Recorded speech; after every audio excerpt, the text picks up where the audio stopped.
يا للوطن حب الوطن من الإيمان ولا تكن من الحرمان انهضوا على الوطن يا للوطن يا للوطن يا للوطن حب الوطن من الإيمان ولا تكن من الحرمان انهضوا على الوطن Indonesia biladi anta unwanul fahoma kullu mayya tika yawma qawmi hayyal qasimama kullu mayya tika yawma qawmi hayyal. Assalamualaikum warahmatullahi wabarakatuh. Waalaikumsalam warahmatullahi wabarakatuh.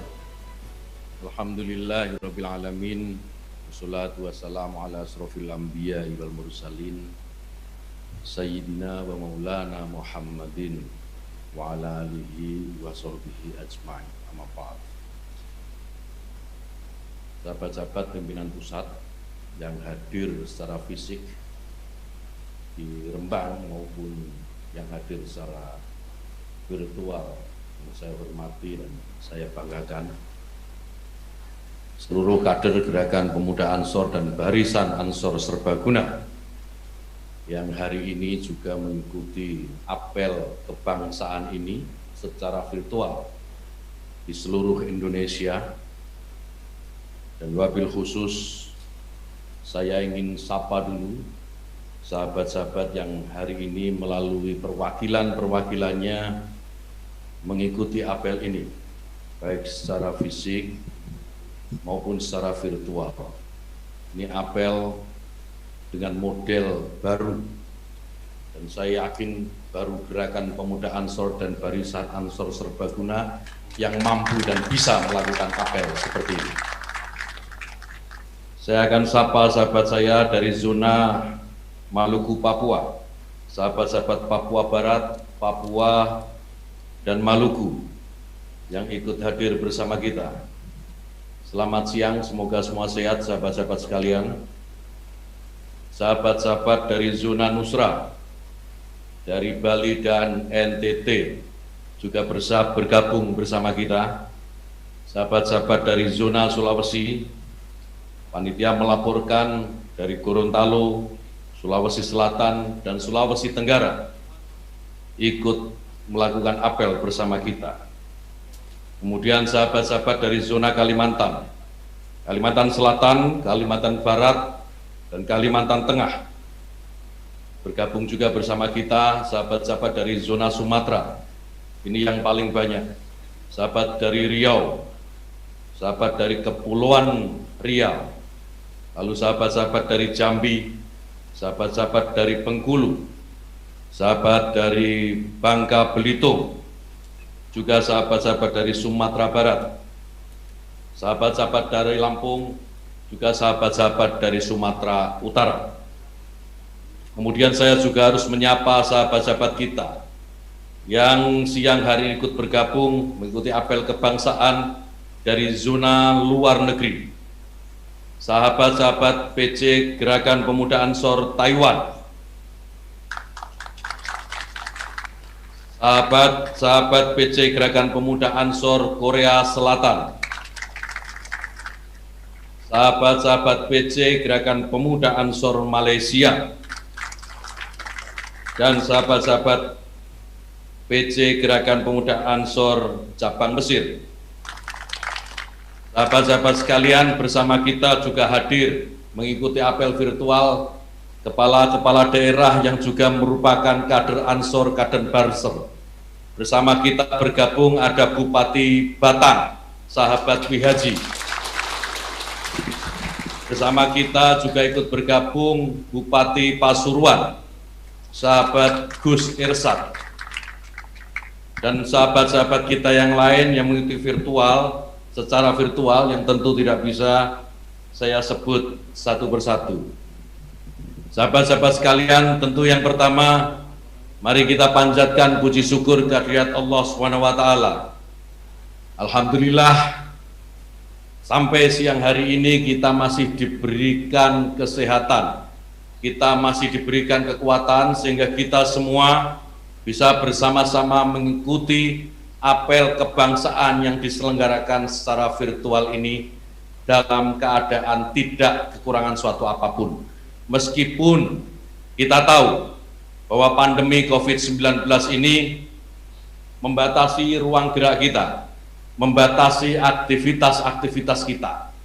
Tetapi kita sebagai kader Gerakan Pemuda Ansor, kader Barisan Ansor Serbaguna, tidak akan pernah menyerah seberat apapun tantangan di depan kita, apalagi hanya pandemi COVID-19. Semoga sahabat-sahabat sekalian, keikutsertaan kita semua dalam apel kebangsaan ini memberikan kekuatan kepada kita baik lahir maupun batin, memberikan berkah dan barokah untuk kita semua yang mengikuti apel, untuk keluarga kita di rumah, untuk bangsa dan negara yang kita cintai ini. Sahabat-sahabat sekalian, saya dalam kesempatan ini hanya ingin sedikit menyampaikan catatan-catatan sekaligus mengingatkan kepada kita semua.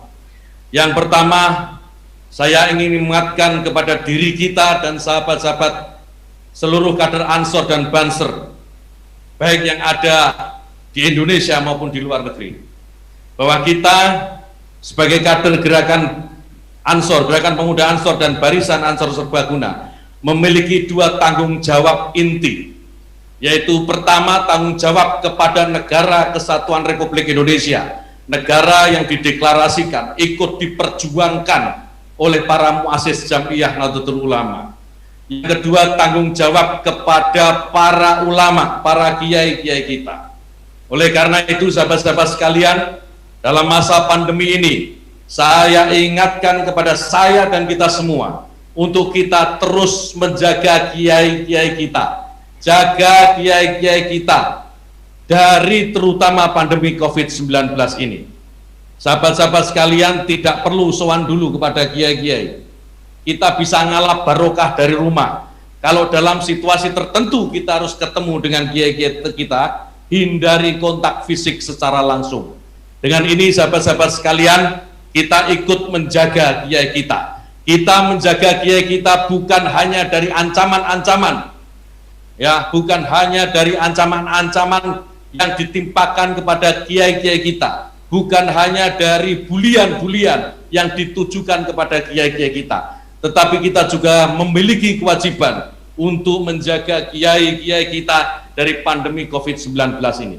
Kita tahu sudah banyak kiai-kiai kita wafat, ibu nyai kita sudah ada beberapa yang wafat. Kita sebagai kader Nahdlatul Ulama wajib menjaga kiai-kiai kita. Sanggup sahabat-sahabat sekalian? Sanggup? Yang kedua sahabat-sahabat sekalian, saya ingin menyerukan kepada tokoh-tokoh masyarakat, sebagai tokoh masyarakat, sebagai panutan di dalam masyarakat, kita menyerukan agar tokoh-tokoh masyarakat ini mampu memberikan contoh, mampu memberikan teladan kepada masyarakat. Kita memahami jika ada keinginan baik, misalnya menyelenggarakan Maulid Nabi, boleh, silahkan, itu baik-baik saja. Tetapi saya ingatkan supaya keselamatan masyarakat, kesehatan masyarakat juga harus dijadikan perhatian.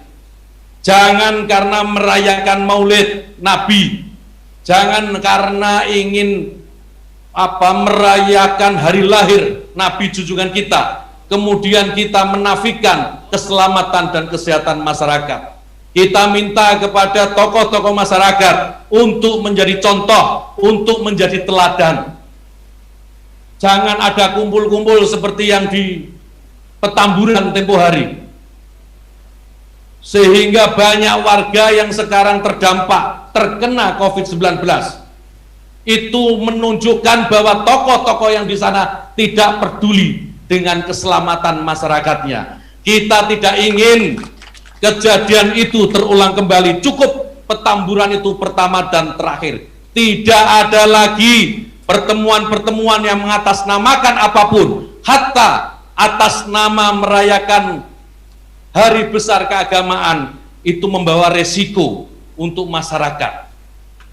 Yang ketiga, seruan ingin kita sampaikan kepada pemerintah, sahabat-sahabat sekalian, dalam kesempatan apel kebangsaan ini, kita minta kepada pemerintah untuk tegas menegakkan aturan, terutama dalam menegakkan aturan yang terkait dengan pandemi COVID-19 ini. Tidak boleh ada tawar-menawar.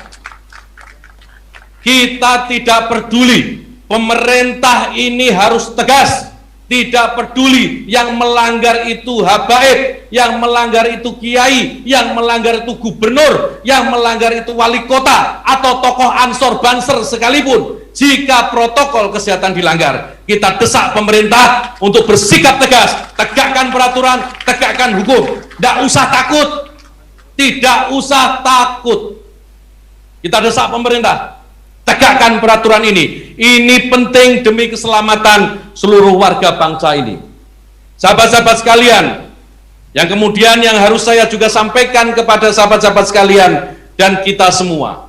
Kita tahu sebentar lagi 9 Desember 2020 ada 270 kabupaten kota yang akan menyelenggarakan pilkada serentak.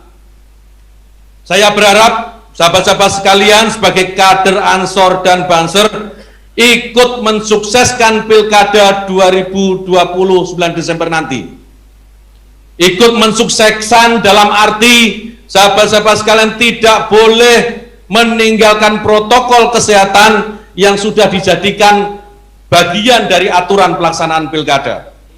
Sahabat-sahabat sekalian harus menjadi contoh di lingkungannya. Bagaimana pilkada ini tidak meninggalkan protokol kesehatan COVID-19. Kasih contoh bagaimana menggunakan masker, bagaimana cuci tangan, dan seterusnya, menjaga jarak. Kasih contoh kepada masyarakatnya bahwa demokrasi yang berkualitas itu bukan hanya tergantung pada prosesnya saja. Bukan saja demokrasi yang menolak politik uang, tetapi juga demokrasi yang bisa menjamin kesehatan dan keselamatan masyarakat. Sahabat-sahabat sekalian, yang terakhir, ini penting dan saya ingin ingatkan secara khusus kepada sahabat-sahabat sekalian.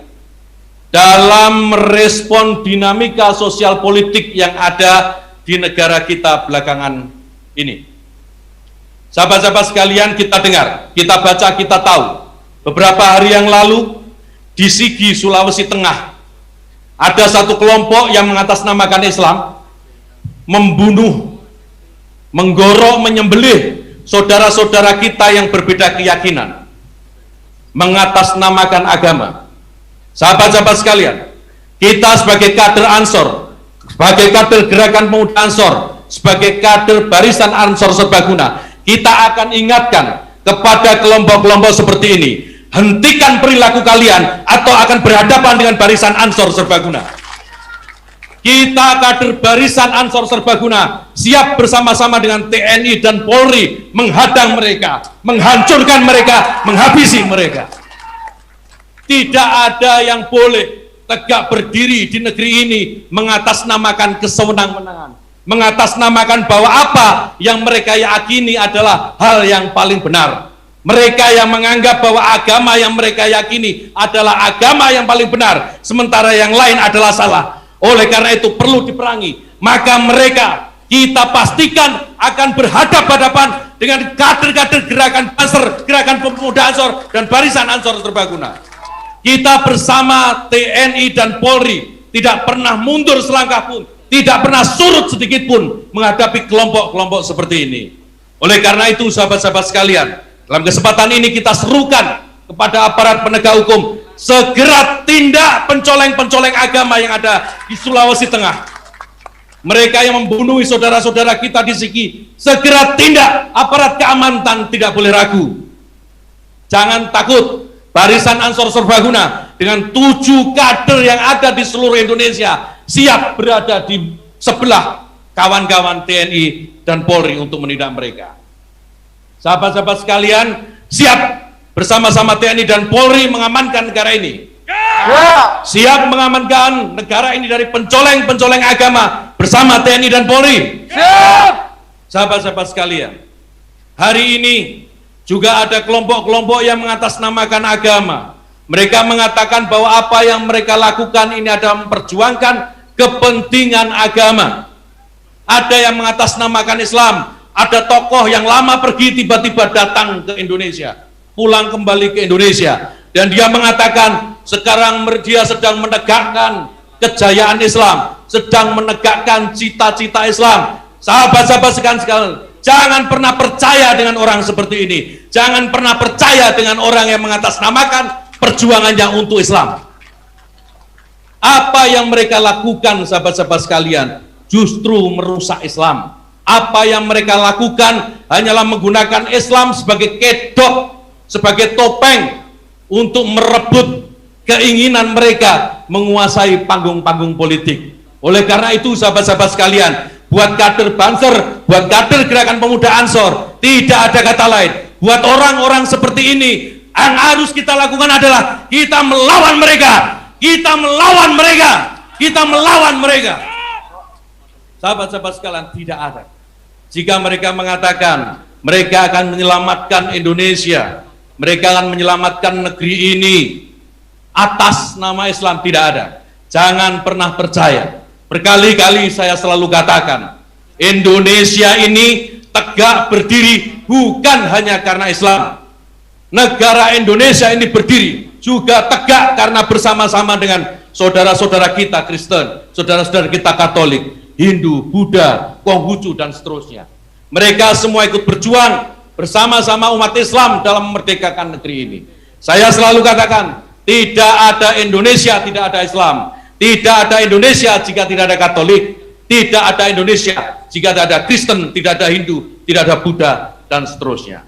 Indonesia yang kita cintai ini, sahabat-sahabat sekalian, tidak boleh hanya dimonopoli oleh satu kelompok saja, tidak boleh hanya dimiliki oleh satu golongan agama saja. Indonesia ini milik kita bersama. Sahabat-sahabat sekalian, yang terakhir yang ingin saya pesankan kepada kita semua, menjadi Indonesia itu menjadi manusia yang bisa meletakkan diri di dalam keberagaman. Menjadi Indonesia itu menjadi manusia yang bisa menerima perbedaan-perbedaan, dan perbedaan-perbedaan ini akan berbuah persatuan dan berbuah kekuatan untuk kita semua. Sahabat-sahabat sekalian, ini yang ingin saya sampaikan dan penting untuk sahabat-sahabat sekalian ketahui.